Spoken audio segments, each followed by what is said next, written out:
इस भिखारी ने कर दिया ऐसा काम, प्रधानमंत्री मोदी भी हो गए हैरान। इसके कारनामे जानकर आपके भी उड़ जाएंगे होश।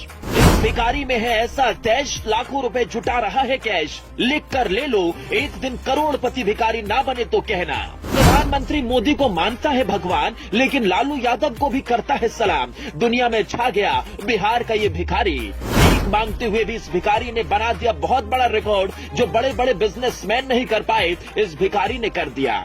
इस भिखारी ने किया है ऐसा कारनामा, जल्दी आएगा इस भाई का जमाना।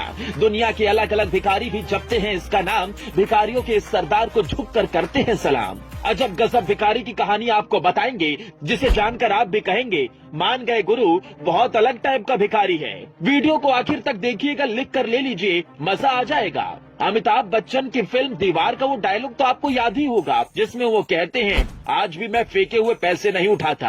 अमिताभ बच्चन की ही तरह ये भिखारी भी एकदम फिल्मी है और ये भी फेंके हुए पैसे नहीं उठाना पसंद करता।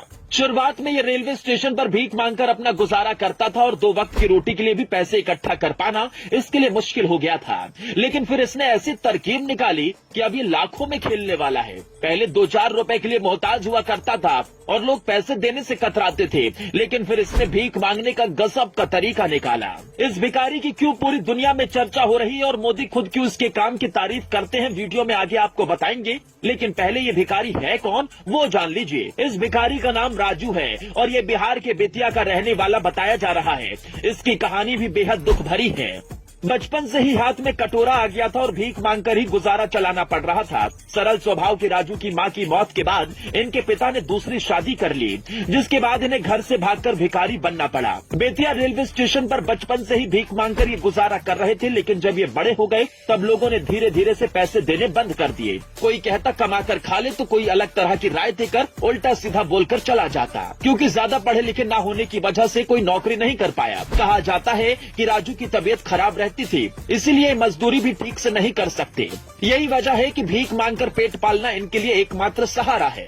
एक समय था जब इस भिखारी के ऊपर लालू यादव मेहरबान हो गए थे और इसे 2 वक्त का खाना नसीब होने लगा था। दैनिक जागरण में छपी एक रिपोर्ट के मुताबिक लालू के रेल मंत्री रहते हुए एक बार बेतिया रेलवे स्टेशन पर लालू से राजू ने मुलाकात की थी, जिसके बाद साल 2005 में लालू के आदेश पर राजू को सप्त क्रांति सुपरफास्ट एक्सप्रेस के पेंट्री कार से रोज भोजन मिलने लगा था। लेकिन 10 साल के बाद ये सिलसिला टूट गया, जिसके बाद फिर राजू को 2 वक्त की रोटी के लिए जुगाड़ करना पड़ा।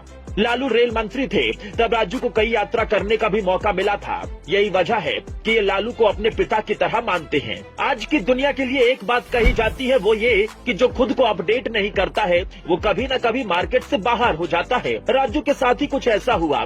जब लोग उन्हें बड़े होने के बाद भीख देने से कतराने लगे, कोई कहता कि मेरे पास छुट्टा नहीं है, तो कोई कहता कि गूगल पे कर दूं क्या। लेकिन एक भिखारी के लिए बैंक अकाउंट और गूगल पे के साथ साथ एक स्मार्टफोन जुटा पाना बहुत ही मुश्किल था। लेकिन इसके बावजूद उन्होंने ऑनलाइन भीख लेने का फैसला किया और रेलवे पर मौजूद दुकानदारों से पैसे लेकर एक स्मार्टफोन खरीद लिया। इसके बाद जब लोग राजू के भीख मांगने की इस स्टाइल को देखते तो पहले तो हंसते और बाद में मुस्कुराकर पैसे भी देने लगे। माना जा रहा है कि भारत में राजू शायद पहले ऐसे भिखारी हैं जो डिजिटल तरीके से भीख मांग रहे हैं, क्योंकि भारत को डिजिटल इंडिया बनाना मोदी का सपना है। ऐसे में उनके सपने को राजू साकार कर रहे हैं। राजू खुद लोगों के लिए प्रेरणा बन गए हैं और आज तो उनको बेतिया में हर कोई जानता है। अगर आपको भी राजू से मिलना है तो बिहार के बेतिया आपको जाना पड़ेगा, जहां ये आपसे डिजिटल तरीके से भीख मांगेंगे। दोस्तों, राजू ने जिस तरह से भीख मांगने के तरीके को बदल कर रख दिया, इस पर आप क्या कहना चाहेंगे, कमेंट बॉक्स में जरूर बताएं।